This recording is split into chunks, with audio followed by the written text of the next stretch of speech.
नमस्कार आप सभी को study for village city channel पर स्वागत है आप सभी का।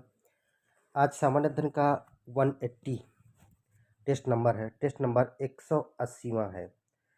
तो सामान्य अध्ययन का 180वें टेस्ट में आप देखेंगे पहला प्रश्न। हाँ, जो लोग नए जुड़े हैं चैनल को सब्सक्राइब कर लीजिए और पहले से जुड़े हुए लाइक शेयर जरूर करिएगा, प्लीज़ देखिए ज़रूर। अब बहुत ही इंपॉर्टेंट प्रश्न है ये।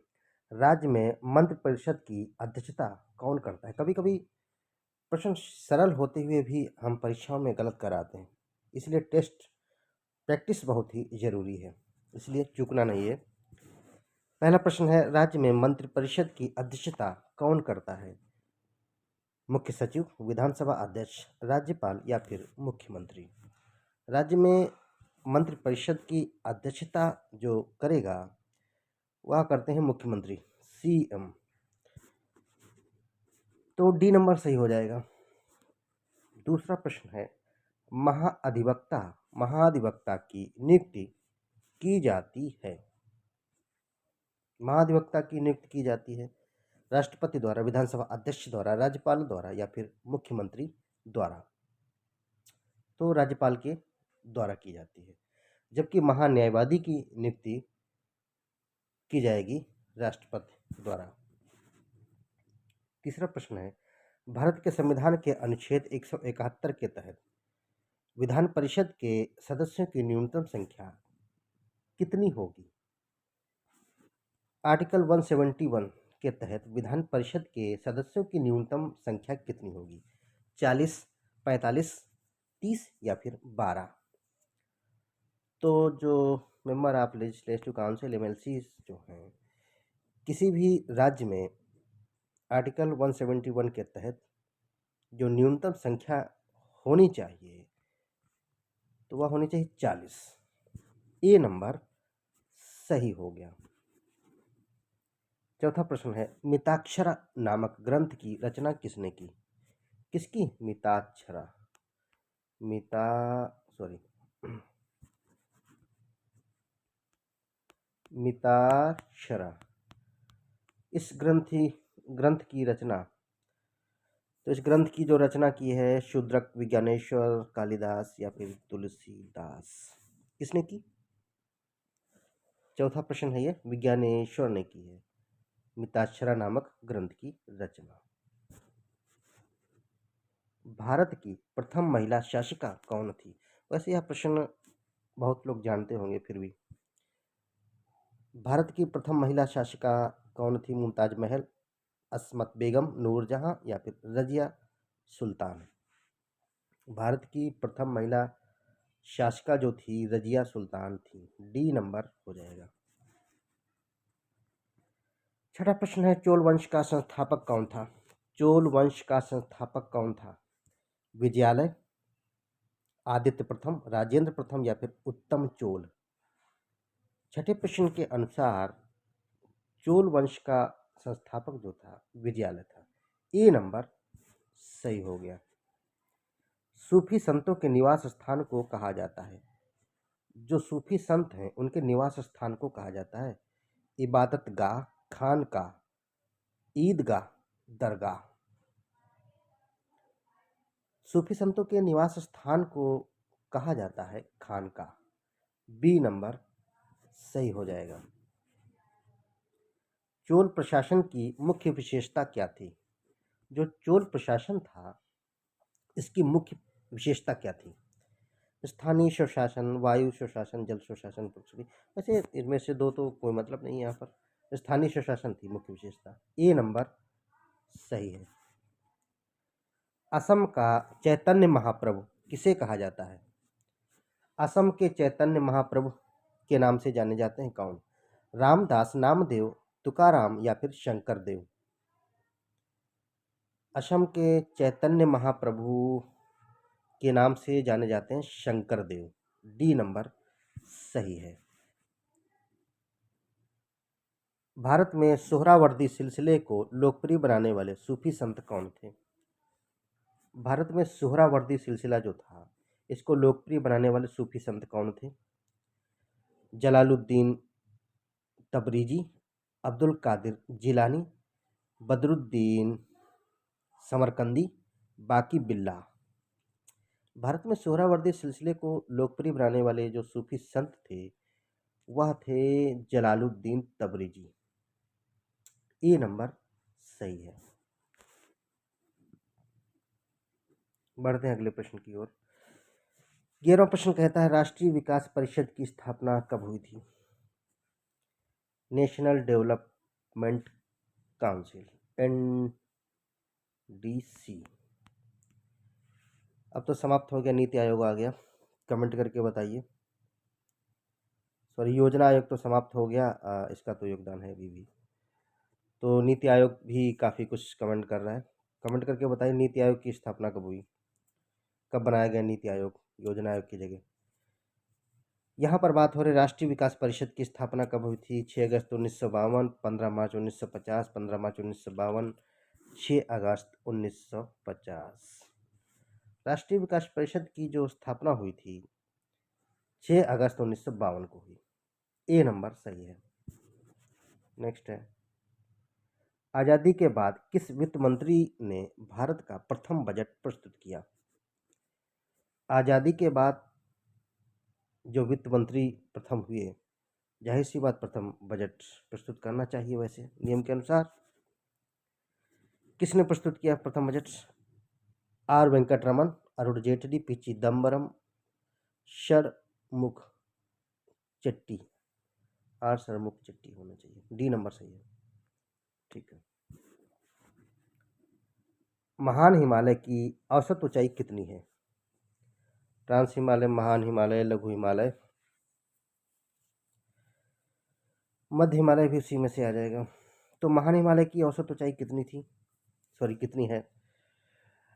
5500 मीटर, 6000 मीटर, 6100 मीटर या फिर 7300 मीटर। महान हिमालय की जो औसत ऊंचाई है वह है अभी 6100 मीटर, 6100 मीटर। सी नंबर सही हो गया। देखिए यहाँ पर माउंट एवरेस्ट भी अगर आता है तो उसकी कमेंट करके बताइए कितनी है ऊंचाई। निम्न में से कौन सी पहाड़ी तमिलनाडु में अवस्थित नहीं है? इनमें से कुछ पहाड़ियाँ दी हैं तमिलनाडु में मौजूद हैं, लेकिन एक ऐसी पहाड़ी है जो तमिलनाडु में स्थित नहीं है। सिरुमलाई पहाड़ी, पंचमलाई पहाड़ी, शेवराय पहाड़ी या नल्लामलाई पहाड़ी। देख, सिरुमलाई पहाड़ी भी तमिलनाडु में, पंचमलाई पहाड़ी भी तमिलनाडु में, शेवराय पहाड़ी तमिलनाडु में है। ये सभी तमिलनाडु में है। सिरुमलाई पहाड़ी, पंचमलाई पहाड़ी, शेवराय पहाड़ी, ये सभी तमिलनाडु में है, लेकिन नल्लामलाई की पहाड़ी जो है आंध्र में है, आंध्र प्रदेश में। डी नंबर सही हो जाएगा नहीं है के हिसाब से। 14वें का डी था ये। 15वां प्रश्न है, हाँ वही चीज़ें बता दिए। वर्ष व्याख्या दी है, नल्लामलाई पहाड़ी आंध्र प्रदेश में अवस्थित है, न कि तमिलनाडु में। वर्ष 1878 में अकाल आयोग का गठन किसने किया? 1878 में अकाल आयोग का गठन करना पड़ा, समस्याएं हुई थी, तो यह गठन किसने किया? लॉर्ड नॉर्थब्रुक ने, लॉर्ड मेयो ने, लॉर्ड कैनिंग या फिर लॉर्ड लिटन। वर्ष 1878 में अकाल आयोग का जो गठन किया है वह किया लॉर्ड लिटन ने। डी नंबर सही हो गया। वर्ष 1878 में लॉर्ड लिटन ने रिचर्ड स्ट्रेची की अध्यक्षता में, किसकी? रिचर्ड स्ट्रेची की अध्यक्षता में एक अकाल आयोग का गठन किया था। किस रंग की तरंग दैर्घ्य सबसे ज्यादा होती है? किस रंग की तरंग दैर्घ्य सबसे ज्यादा होगी? रेड, ब्लू, ग्रीन, येलो, किसकी होगी? लाल, हरा, पीला, नीला। लाल की रहेगी, आर की किसकी रहेगी? लाल की तरंग दैर्घ्य सबसे ज्यादा होगी, लेकिन प्रकीर्णन क्या है? कम होगा इसका। ठीक है, जबकि प्रकीर्णन लाल रंग का सबसे कम होता है। दीवारों को चिकना बनाने में उपयोग किया जाता है, दीवारों को चिकना बनाने में उपयोग किया जाता है copper sulphate, potassium nitrate, gypsum या फिर सोडियम कार्बोनेट। जिप्सम का उपयोग किया जाता है। सी नंबर से हो जाएगा।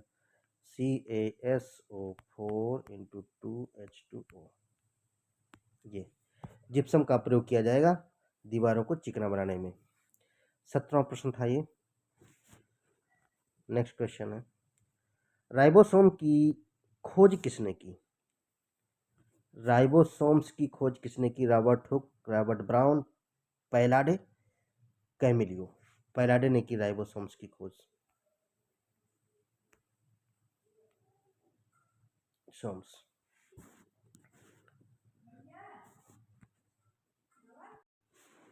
अगला प्रश्न है, हाँ कुछ व्याख्या देख लेंगे। राइबोसोम कोशिका के कोशिका द्रव्य माइटोकॉन्ड्रिया लवक में भी पाए जाते हैं, प्रोटीन संश्लेषण का कार्य करते हैं, एंडोप्लाज्मिक रेटिकुलम में भी वैसा होना चाहिए। और प्रोकैरियोटिक कोशिका में राइबोसोम 70S होते हैं, यूकैरियोटिक सेल्स में 80S होते हैं। कमेंट करके बताइए राइबोसोम यहाँ पर यूकैरियोटिक और प्रोकैरियोटिक में एक अंतर बताइए हमको कमेंट करके। मनुष्य की खोपड़ी में कितनी हड्डियां पाई जाती हैं? मनुष्य की खोपड़ी में कितनी हड्डियां हैं? 26, 24, 27 या फिर 29? 29 हड्डियां हैं। 19 का डी। नेक्स्ट है, सर्टोली कोशिकाएं संबंधित हैं। तो सर्टोली कोशिकाएं किससे संबंधित? यकृत से, फेफड़े से, वृषण से या फिर गर्भाशय से? वृषण से हैं। इसको न्यूट्रिशन देंगी किसको? क्रोमोसोम्स को, क्रोमोसोम्स को। सी नंबर सही हो गया, टेस्टिकल से। सर्टोली कोशिकाएं जो हैं शुक्राणुओं को पोषण प्रदान करती हैं। नागफनी की पत्तियां रूपांतरित होती हैं किसमें? नागफनी की पत्तियां किसमें रूपांतरित हो जाएंगी? जड़ों में, पुष्पों में, बेल में या फिर कांटों में? कांटों में, स्पाइकल्स में, स्पाइकल्स, ठीक है, इसमें हो जाएंगी रूपांतरित। मनुष्य में प्लाज्मोडियम किसके द्वारा प्रवेश करता है? प्लाज्मोडियम किसके द्वारा प्रवेश करेगा मनुष्य में? न्यूक्लियस द्वारा, सॉरी नरक्यूलिक्स द्वारा, मादा क्यूलिक्स द्वारा, नर एनाफ्लीज द्वारा या फिर मादा एनाफ्लीज के द्वारा? मादा एनाफ्लीज के द्वारा, मच्छर है, इससे ही प्लाज्मोडियम प्रवेश करेगा, जबकि प्लाज्मोडियम एक प्रकार का क्या? अमीबा है, प्रोटोजोआ है। क्या है? सॉरी, प्रोटोजोआ है प्लाज्मोडियम। किसके द्वारा शरीर में, मानव के शरीर में प्रवेश करेगा? मादा एनाफ्लीज के द्वारा, मलेरिया बनाएगा। गंगा नदी को राष्ट्रीय नदी कब घोषित किया गया? भाई गंगा नदी राष्ट्रीय नदी कब घोषित हुई? वर्ष 2002, वर्ष 2007, वर्ष 2008, वर्ष 2014? गंगा नदी राष्ट्रीय नदी घोषित हुई है वर्ष 2008 में। सी नंबर सही हो जाएगा। विश्व के चारों ओर समुद्री यात्रा करने वाला प्रथम व्यक्ति कौन था? कौन है? विश्व के चारों ओर समुद्री यात्रा करने वाला प्रथम व्यक्ति कौन है? फर्डिनेंड मैगलन, राइट बंधु, नील आर्मस्ट्रांग, यूरी गागरिन। चारों ओर समुद्री यात्रा करने वाला है फर्डिनेंड मैगलन। ए नंबर सही हो जाएगा। 25वां प्रश्न है, तिरंगे की रूपरेखा किसने तैयार की? तिरंगे की रूपरेखा तैयार की किसने? मैडम भीकाजी कामा, पिंगली वेंकैया, गुरुदास गुप्ता, एनी बेसेंट। पिंगली वेंकैया ने किया। बी नंबर सही हो जाएगा। तो चैनल को लाइक करिए, शेयर करिए, सब्सक्राइब करिए। ये थे महत्वपूर्ण प्रश्न 25। धन्यवाद।